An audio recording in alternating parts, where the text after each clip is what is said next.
el día de hoy trataremos el tema sobre los vectores y la definición de los mismos. Un vector tiene una definición matemática que aplicamos en física. Es un segmento dirigido. Al ser un segmento, tiene una longitud que va desde un punto a un punto B. Es dirigido porque señala una dirección, es decir, esta flecha que tenemos aquí. Esto nos indica a dónde se dirige el vector. Un vector o una magnitud vectorial tiene una dirección y un sentido. La magnitud es la medida del vector. El sentido se puede definir como la dirección que está en relación con la posición del vector y el espacio. En este caso, el vector tiene una inclinación. Y el sentido es hacia donde apunta la flecha, o sea, hacia donde va el vector. Para ir de un punto A un punto B o viceversa, estamos hablando de la dirección del vector. Pero el sentido es que parte de A hacia B. Ahora explicaremos un ejemplo. Si tenemos un objeto que está cayendo, iría en esa dirección. Partiría desde este punto y llegaría a este. La dirección sería vertical y el sentido sería hacia abajo. ¿Cuál sería el vector? Que es la magnitud.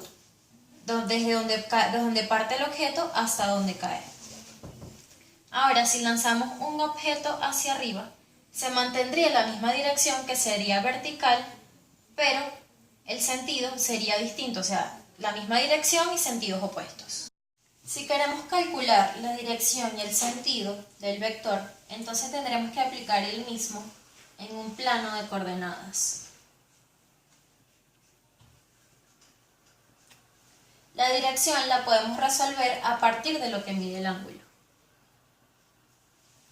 Y el sentido nos lo indica la flecha. Supongamos que este vector tiene una magnitud z. Y las coordenadas de la flecha son A en X y D en Y. ¿Cómo determinar este ángulo? Aplicamos la geometría euclidiana, que lo podemos representar a través de estas rayitas. Este ángulo de este vector nos forma un triángulo rectángulo. Dicho triángulo está en relación con la magnitud de los lados, es decir, los catetos del ángulo. Podemos calcular el valor de alfa aplicando la trigonometría. Recordemos la fórmula que el seno de alfa es igual al cateto opuesto, en este caso es b, sobre la magnitud del vector. Si aplicamos la función seno a un ángulo, obtendremos un número, pero para determinar el valor del ángulo aplicamos la función inversa, que sería el seno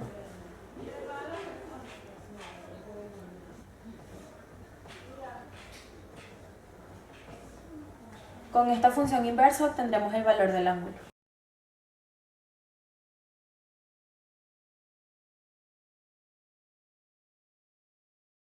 A continuación explicaremos la suma y resta de un vector. Si nos piden hallar A más B, en este ejemplo le daremos el valor A de 4 centímetros y a B de 3 centímetros. Existen dos métodos. Uno es el método gráfico y el otro es el método de los componentes. Veamos el método gráfico. En el método gráfico lo que se hace es ubicar los dos vectores en un solo punto. O sea, el punto A, lo vamos a graficar de nuevo, el punto A y el punto B en un mismo punto. Se completa el paralelo gráfico a partir del vector A. Desde la cabeza del vector A trazamos una línea hasta el vector B. Y desde el vector B, desde la cabeza del vector B, trazamos una línea hasta el vector A. Luego, unimos el inicio desde donde parten los dos vectores, que es aquí, con la intersección de esas dos paralelas, que es este, y eso se llama resultante, que es el resultado de la suma del vector A con la del vector B. Suponemos que el ángulo que forman A y B es de 90 grados. Cuando el ángulo es de 90 grados, usamos el teorema de Pitágoras, que esto nos lo proporciona la trigonometría. La magnitud resultante es igual y para resolver esto tendremos que utilizar la siguiente fórmula. Raíz cuadrada de a a la 2 más b a la 2. Aquí solo sustituimos y quedamos en que 4 a la 2 más 3 a la 2. Cuando resolvemos esto, queda igual a raíz cuadrada de 25 y raíz cuadrada de 25 es 5 centímetros. La suma de a más b nos da un vector resultante con una magnitud de 5 centímetros.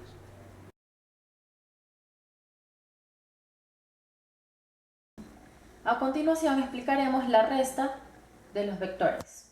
Nos piden hallar a menos b, pero recordemos que a menos b es lo mismo que decir a más menos b. En este ejemplo usaremos el vector a con una magnitud de 6 centímetros y el vector b con una magnitud de 4 centímetros, que sería un ejemplo. Para hacer el ejercicio necesitamos utilizar el opuesto del vector b. Este sería menos b.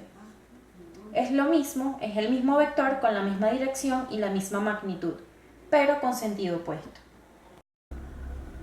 Nos quedaría algo así. Donde termina el vector a, trazamos el vector menos b y unimos la cola del primero con la cabeza del segundo. Para resolver todo esto aplicaríamos la fórmula del teorema de Pitágoras, que sería la resultante igual a la raíz cuadrada de 6 a la 2, que es el valor de a, más 4 a la 2, que es el valor de b. Eso nos daría un resultado de raíz cuadrada de 36 más 16. El resultado de esto sería raíz cuadrada de 52. Pero la raíz cuadrada de 52 no es exacta, pero se puede simplificar y quedaría 2 por la raíz de 13 centímetros. Entonces concluiríamos que a menos b es 2 por la raíz de 13 centímetros, que sería la magnitud entre a y el vector menos b. Con esto finalizamos la explicación de la suma y resta de un vector.